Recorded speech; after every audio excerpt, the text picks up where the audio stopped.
Hello everybody and welcome back to a brand new episode of NASCAR Heat for Career Mode. I hope you're all having a great day. Today we go to Las Vegas in both the Xfinity Series and in the Cup Series. And in the Xfinity Series we had subscriber Biting Bear in the car as he went down towards turns one. Had to start in the back due to failing pre-race inspection, so that was certainly a bit of a setback and very unfortunate for our team, but he would slowly be able to work his way forward. To see him here making some moves on that outside lane in front of Elliott Sadler as he went down towards turns 3 and turns 4. Now as he came through a little bit later in this race, now continuing to just slowly pick off positions as he went down into turns 1 and turns 2 on the outside there of the 66 as he went now to the final lap down the back straightaway into turns 3 and turns 4 for the final time. At this point, wasn't going to be a great finish for Biting Bear as he came out of turn 4, but he would come through down the front straightaway to cross the line to get a pretty decent finish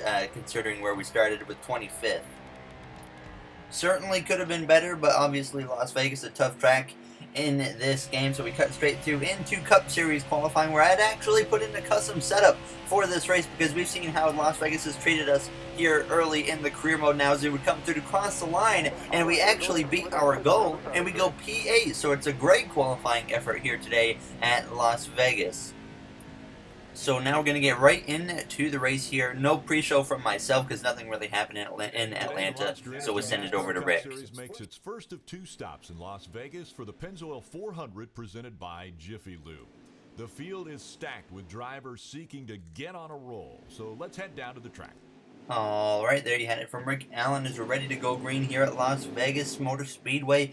Bubba Wallace had an engine change after qualifying, so he is starting at the back of the field. Eric Jones crashed during qualifying, so he is driving a backup car starting at the back, as well as Kevin Harvick failed optical scanning station multiple times, so he will start at the back of the field as well as we do move up one position and get ready to start in Las Vegas from P7 now as we're ready to go green at Las Vegas for the 3rd race of the season as the green flag is out and we are underway. Certainly looking like we have a strong car coming into this race here, but we were certainly strong last time out at Atlanta on the short run, but the long run was really where we seemed to struggle, so I was a little bit concerned how that was going to happen again maybe here today in Las Vegas as we exit turn 2, heading down this back straightaway on the inside of the 2 of Brad Keselowski as we go down towards turn 3 behind Denny Hamlin, putting just a tiny bit of pressure on him, but we don't need to be too aggressive early on here in Vegas as Joey Logano exits turn 4 and he is going to come through to lead the opening lap here at Las Vegas. I'm actually going to jump up towards the top here on the outside of Denny Hamlin as we go down towards turns 1 and wanted to get a feel for that higher lane early on in this race, and it certainly seemed to work well through turns 1 and turns 2 as we make a move to the inside now of the 2 of Keselowski just about as we exit the corner 3 wide for the brief moment, but we clear Clint Boyer now as we go down this back straightaway on the inside of the 2 of Keselowski. There you see Joey Logano, Kyle Busch, Kurt Busch, Denny Hamlin all running that top lane as we come through on the exit now of turns 4 on the inside of Keselowski. We're going to side draft him a little bit,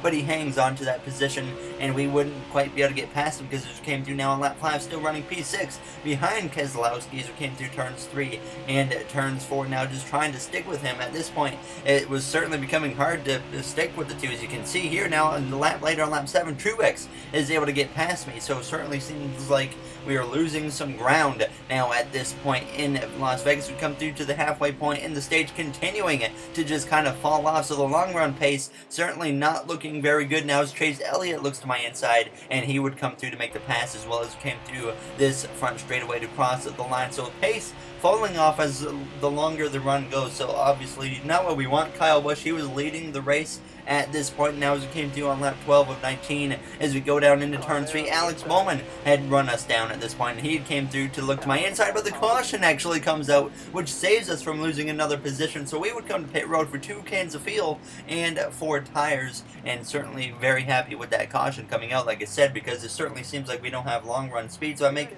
a slight adjustment there now as the green flag is back up from P9 as Bowman actually overtakes us on the pit lane, but it doesn't matter too much now as we got 4 laps to go here in this first and opening stage at Las Vegas Motor Speedway as we go down towards turns 1 for the first time of this restart. It's Kyle Busch who's out front right now, and Denny Hamlin follows through in that second position as we exit turn 2, heading down the back straightaway here, approaching just 3 laps to go at Las Vegas in the first stage.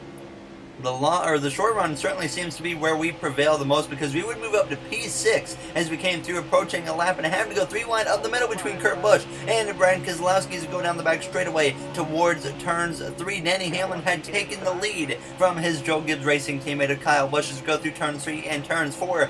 Kind of split there between drivers choosing the bottom and the top as we exit turn 4 down the front straightaway, coming through to start the final lap here in this first and opening stage at Las Vegas, nearly getting into the back of the 2 as we go down towards turns 1. Once again, pretty split between the drivers choosing the bottom or the top as we get close to the back of the 1 as we exit turn 2, heading down this back straightaway for the final time in the opening stage, barely edging out in front of the 2 of Keselowski as we go down towards turns 3 and turns 4. Hamlin protects the bottom, and that's likely going to seal the deal for this opening stage as we exit turn 4, heading down the front straightaway. Keselowski and myself side by side at the line. Hamlin wins the stage, and Keselowski edges us out, gets P5 here in stage 1. We get P6, so a solid stage 1 effort. Certainly seems like the short run is really where the car is strong, and then the long run we seem to fall off quite a bit. But we came in for 4 tires and 2 cans of fuel and would get ready to go green here once again from P6 as we're underway for the start of the second stage. Denny Hamlin picks up a playoff point here with a stage victory as Jimmy Johnson, it looks like he got a top 10 in that opening stage. He's had a rough start to the season with a crash in the Daytona 500 and not a good effort in Atlanta. I think, if I remember correctly, he got messed over by the pit strategy towards the end of that race, if I'm not mistaken. Either way, and we go down towards turn 3 with Johnson on our inside now as we come through the center of the corner. Keselowski goes quite high as we exit turn 4, heading down this front straightaway, coming through to complete this first and opening lap of the second stage here at Las Vegas Motor Speedway. We're going to do a quick crank it up, so I'll go quiet to let you guys hear it. Inside. Hold your line there.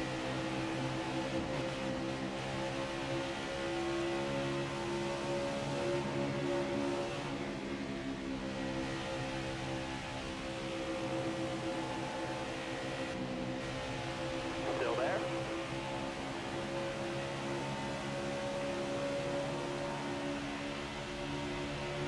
Alright, there was the quick crank it up now as we came through to the halfway or past halfway point in the stage. Once again, we had started to lose pace in this car. We had dropped down all the way to P11, getting passed by Alex Bowman, our teammate Eric Almirola, quickly running me down as I just stay low, and I was like, we're not even going to try to defend this because the car was falling off a lot as the run went on. Almirola, we make a little bit of contact actually as we went down towards turns 1, but he's on the outside as we go through the center of the corner. He's probably going to have the momentum on the exit of turn 2. Now as we go down the back straightaway, sure enough, Almirola has the momentum as we would slide in behind him and continue falling down the order now as we came through in lap 14. Blaney on the outside, Hemrick on the inside, 3 wide up the middle as we're sideways on the exit of the corner, and we hang on, and the caution once again comes out, and we get P15 in the stage as it ends it just a little bit early. Kyle Busch is awarded the stage victory, so a playoff point to him as we once again would pit for 2 cans fuel, 4 tires. I didn't really feel like there was much I could do with the adjustments in the car, so I just kind of kept it at what it was now as we just kind of have to hope for some cautions here in the final stage and some short runs. Now as the green flag is out though, and the final stage is underway here at Las Vegas.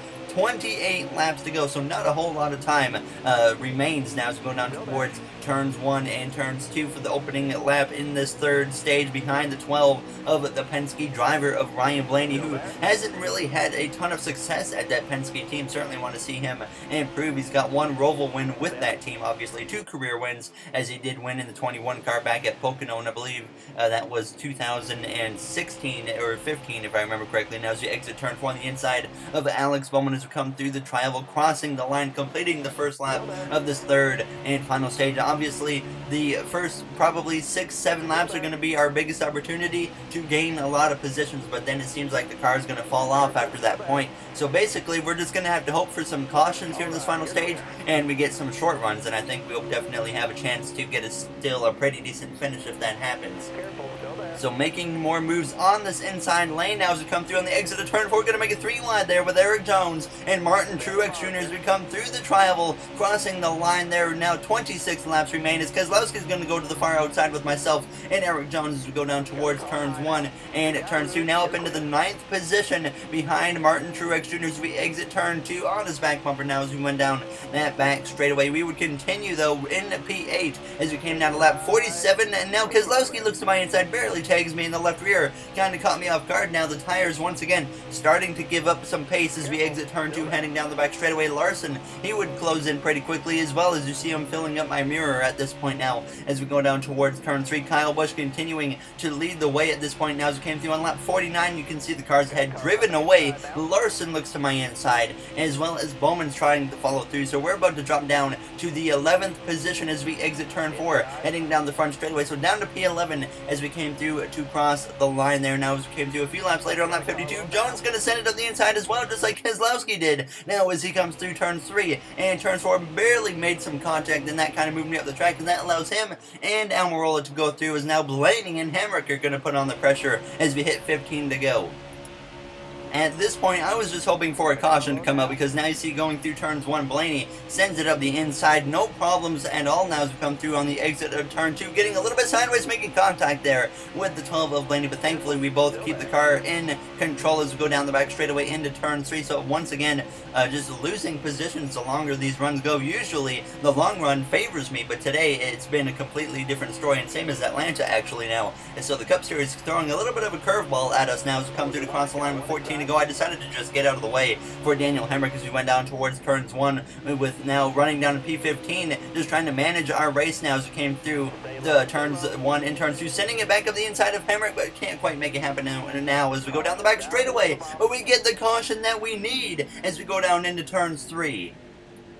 So this will give us a short run that we needed. We would pay for 2 cans of fuel and 4 tires, and there's a problem. We lose 14 positions on pit road, so that completely messed us over. Now as a green flag though is back up, but we do have one advantage.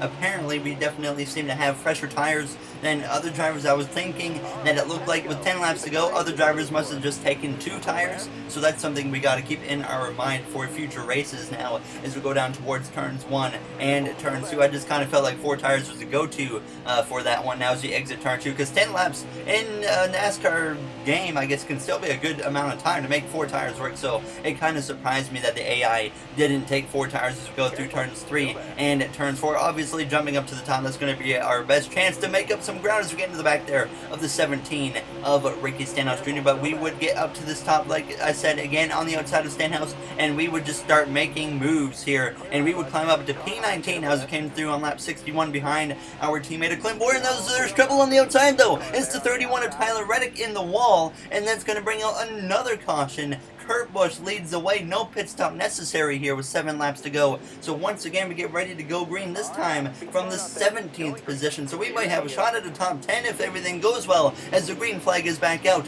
And it is going to be 3 laps to go here at Las Vegas Motor Speedway as we come through to cross the line as we make the stretch down towards turns 1. Danny Hamlin in that 2nd position has been putting pressure on the leaders throughout this race, and for some reason just hasn't found himself out front leading the way in this 3rd and final stage. Obviously, he won the 1st stage. Now as we go down this back straightaway towards turns 3, Kurt Busch tries to hold on to the lead, but he chooses the top, and that allows Danny Hamlin to Kurt Busch's inside, and he will take the lead as we exit turn 4, heading through the travel, hitting just 2 laps to go here at Las Vegas. Now Hemrick on our inside, and we can continue now to the final lap, just barely passing Bowman out to P13 as Hamlin still leads the way as he goes through turns 1 and turns 2 for the final time again to the back there of Eric Jones, maybe getting him a little bit loose, but he held on to it with no problems at all now as we exit turn 2, heading down this back straightaway. We might not get a top 10 for the first time this season as we look to the outside of Ryan Blaney, as we're going to try and make it 3 wide up the middle here with Eric Jones and Ryan Blaney through turns 3 and turns 4, 3 wide up the middle. For the moment we get into this left rear, Jones sideways he goes, but he hangs on to it now as we come through to cross the line behind our teammate of Eric Almirola, and we get P13 here at Las Vegas as Joey Logano actually stole the win from Hamlin in those final corners. So Logano now locked into the playoffs as well. So great result for Joey. A disappointing result for us. 13th, not what we wanted. Once again, I said long run speed was bad again. We need to continue to work on that. And that's just really the biggest takeaway from both Atlanta and Las Vegas. So that's certainly something we need to improve on, and hopefully in the next one at ISM Raceway we can do that. But as always, if you guys enjoyed this episode, make sure to comment, like, and subscribe. Those would all be very appreciated. But we're going to check out the point standings and whatnot still, as we have some drivers that are happy with us, except for Brad Keselowski. I don't remember getting into him, but probably happened somewhere, obviously, for him to be upset with us.